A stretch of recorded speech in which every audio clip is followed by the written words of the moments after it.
Salut, c'est Boris. Salut, c'est Baban. Donc voilà, le sketch que vous allez voir juste après, c'est vraiment un sketch qui défend une cause. C'est par rapport aux fake news qui ont eu lieu pendant le confinement du coronavirus.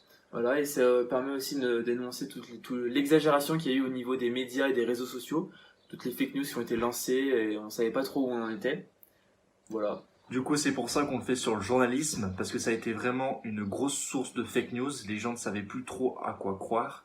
Donc on n'a plus qu'à vous dire bon visionnage. Allez, tu peux couper tout ça, Boris. Salut. Salut!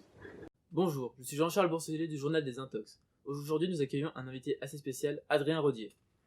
Adrien Rodier, bonjour. Bonjour Jean-Charles Boursier. Puis-je m'asseoir? Allez-y.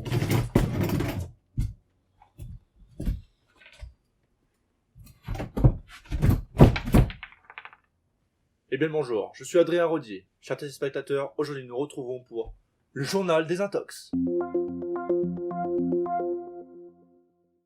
Aujourd'hui, nous nous retrouvons pour un flash spécial qui nous vient tout droit des États-Unis. Adrien Rodier, expliquez-nous.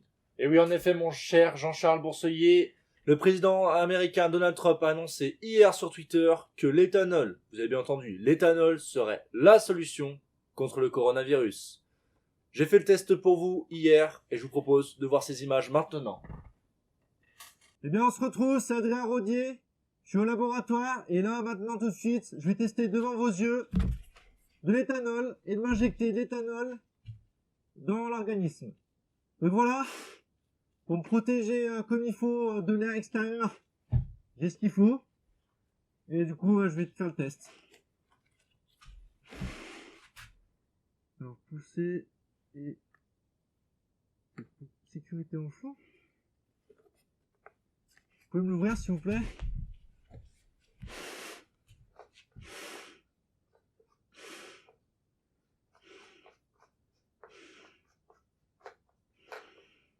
Ok, il est aussi grand que moi.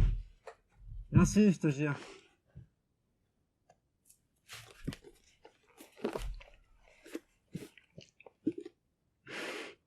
A few moments later. Oh, après 1 heure de tentative et de pas avoir respiré depuis 1 heure, je vais enfin faire le test. Donc là, c'est la seringue avec une grosse, une grosse piqûre. Bon, je vais la tremper dans l'éthanol.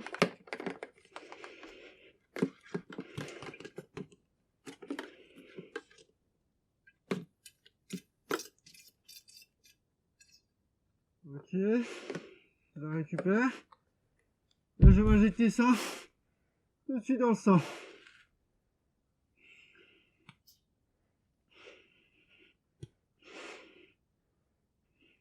Voilà. Voilà. Là, je suis guéri du corps. Là, je suis guéri du corps.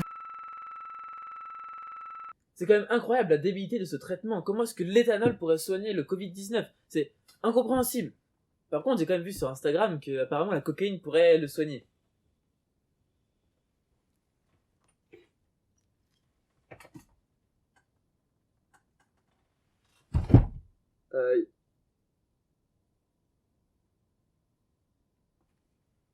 Oh oui, la pub.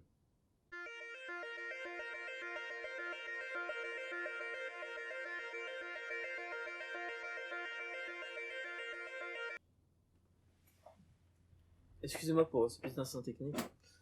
Maintenant, la question que se posent tous les Français, toutes les Françaises, à quand le déconfinement? Apparemment, ce serait le 11 mai. On vient de me dire à l'oreillette que ce serait le 11 juin.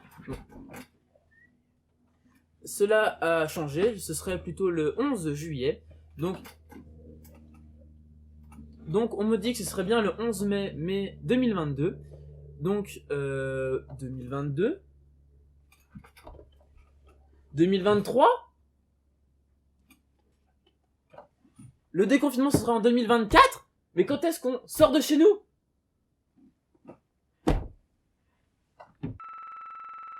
La météo pour aujourd'hui en France. Dans le nord, on aura plutôt une vague de rhume assez importante. Dans l'est, on aura plutôt des mâles de gorge. Dans l'ouest, on sera plutôt dans les angines. Et enfin, dans le nord, on sera plutôt sur les mâles de genoux. Vous allez dire, ce sera un temps compliqué. C'est vrai, je l'accorde. Mais n'oubliez pas, dimanche, c'est très important. Le temps sera ensoleillé. Il sera parfait. Allez voter. Parce que voter, ça sauve des vies.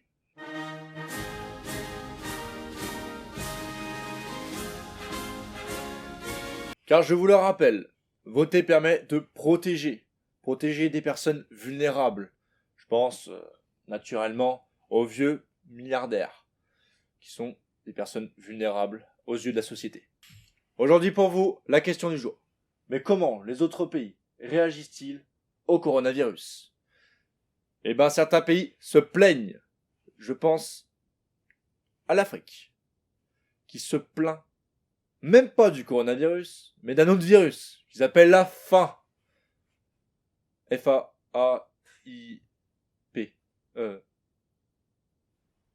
F-A-I-N. M. La faim. Qui disent qu'il est le virus qui les tue tous, alors que nous sommes embêtés depuis 6 mois avec le coronavirus. Je trouve ça égoïste de leur part. Surtout qu'ils ne trouvent pas de remède à cette faim. Ils parlent de nourriture, mais la nourriture ne pourrait pas soigner la faim. On a bien essayé avec l'éthanol ou la cocaïne, ça n'a pas marché pour le coronavirus. Je comprends pas pourquoi la faim marcherait pour de la nourriture. C'est insensé. Vraiment insensé.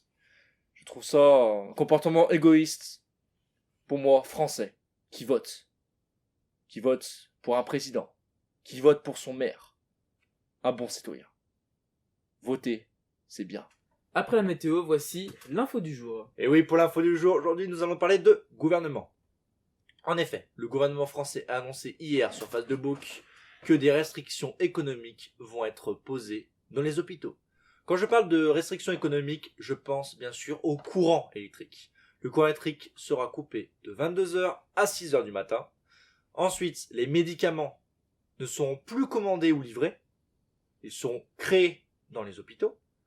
Et enfin, mon cher Jean-Charles Boursellier, devinez ce que le gouvernement a eu la bonne idée de faire payer. Les urgences qui ne le sont pas, par exemple? Non, voyons. Non, ils ont décidé. Je trouve l'idée vraiment créative. Ils ont décidé de faire payer les visites à ceux qui viennent voir les patients. Le président Emmanuel Macron a annoncé lui-même qu'on paye bien des visites pour aller voir les musées de préhistoire. Bonjour, bienvenue dans le... J'arrive pas à parler. C'est pas grave. Vas-y, Attends. on continue. C'est pas grave. Nous nous retrouvons pour un flash spécial nous nous retrouvons... C'est bon? Poker face. Adrien Rodier, expliquez-nous. J'ai souri, excusez-moi, j'ai souri comme un connard. T'inquiète pas.